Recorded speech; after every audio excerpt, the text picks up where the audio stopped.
뉴스바우 등호 현주기자, 세상소리 뉴스 등호 보이스 오브 월드, 머니투데이 매체가 새해 달라지는 것들을 분야별로 꼽아 분석했다. 이를 일상에서 챙겨야 할 일과 사업 활동에서 받을 혜택 등을 꼽아 쉽게 풀어본다. 크게는 서민계층 대상이다. 일상생활에선 내년 6월 28일부터 법령계약 공문서 등에 표시된 나이를 만으로 통일 적용하게 된다. 출생 때부터 적용되던 한 살 나이 그런 한국식 나이 관습이 폐지되어 전반적으로 나이가 한두 살 낮아지는 효과이다. 상주인구 등록 외국인 체류 인구를 포함한 생활인구 개념이 도입된다고 한다. 주민등록지가 아닌 지역에서 직장, 학교, 관광휴양지에 거주나 체류하는 경우이다. 최저임금으로 시간급이 5% 상승한 9,620원이다.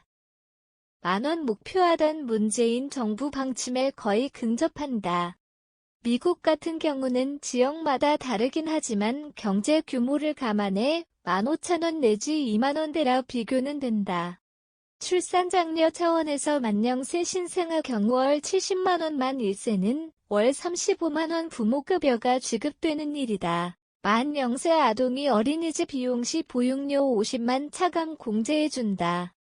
OECD 내 꼴찌 신생아 출생 비율에 그간 국가가 수조 원을 투자하며 출산 장려 정책을 폈지만 별 효과가 없다는 판단이라 산업이민 정책을 강화하겠다는 정부 발표가 있었다. 식품 경우 생산자 위주 유통기한만 표시되던 규정을 없애고 소비자 위주 소비기한이 도입된다. 실제 소비자가 해당 식품을 먹을 수 있는 기한이다. 유통기한에 비해 20에서 50% 길어져 유통업자도 좋긴 하다. 전기가스 요금 인상이 내년 5%대이다. 취약계층을 위한 에너지 바우처 지원 제도이다. 내년에 에너지 바우처 단가가 19만 5천원, 연탄 쿠폰 단가가 54만 6천원, 등유 바우처 단가가 64만 1천만원으로 확대 조정된다. 4인 가구 기준 한 달 평균 4천원 인상이지만 가정에 따라 느끼는 체감은 훨씬 클 수도 있다는 얘기가 나온다. 다음으로 주택세금 관련해서다. 다주택자 종부세 양도세 부담 완화로 급냉해진 주택시장 활성화의 임대로 생활하는 2주택자에게 혜택을 주려는 정부 뜻이다.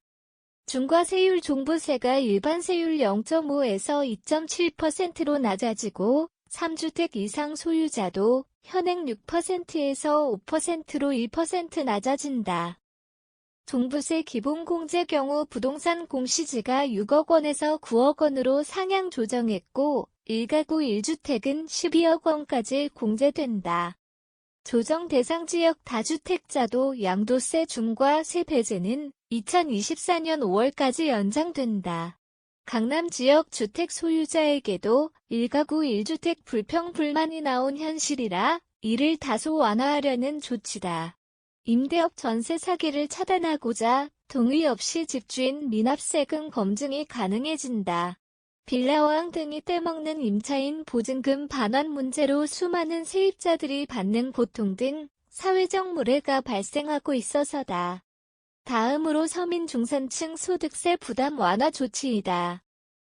소득법상 6% 적용 1,200만원 이하 15% 적용 1,200만원에서 4,600만원 이하 등 두 개 과표 구간이다. 전자는 1,400만원 이하, 후자는 1,400만원에서 5천만원 이하로 상향 조정했다. 연봉 7,800만원 기준 1인당 최대 54만원 혜택이 주어진다고 한다. 하도급 업체 위한 납품단가 연동제가 있다. 10월 4일 시행된다는 납품단가 연동제는 대중소기업 상생협력 촉진 법률 개정안에 따라 원자재 가격이 상승하면 하도급까지 연동해 납품 대금을 올려받을 수 있는 제도다. 우크라이나 전쟁으로 원자재 가격이 급등함에 따라 여야가 합의 처리한 대표적인 민생 법안이다. 법인세 경우 사업한 사람들에겐 이번 국회 조정에 불만이 많았던 케이스다. 윤석열 대통령이 여소야대 구조로 1% 인하밖에 하지 못해 여전히 불만을 표하고 있다. 일괄적으로 구간별 1% 인하 절충안에 그쳤다. 전체적으로 3% 인하라는 야당 측 주장이 있어도 1% 인하는 맞다. SK그룹 최태원 상임의장이 기업별 수익 높낮이 맞춤형을 제안했지만 소용이 없었다. 심지어 삼성전자 주식을 팔아야 하는 삼성그룹 경우 주식 폭락에 개미들 입장에선 민주당 삼성의 재범 얘기가 나오는 마당이다.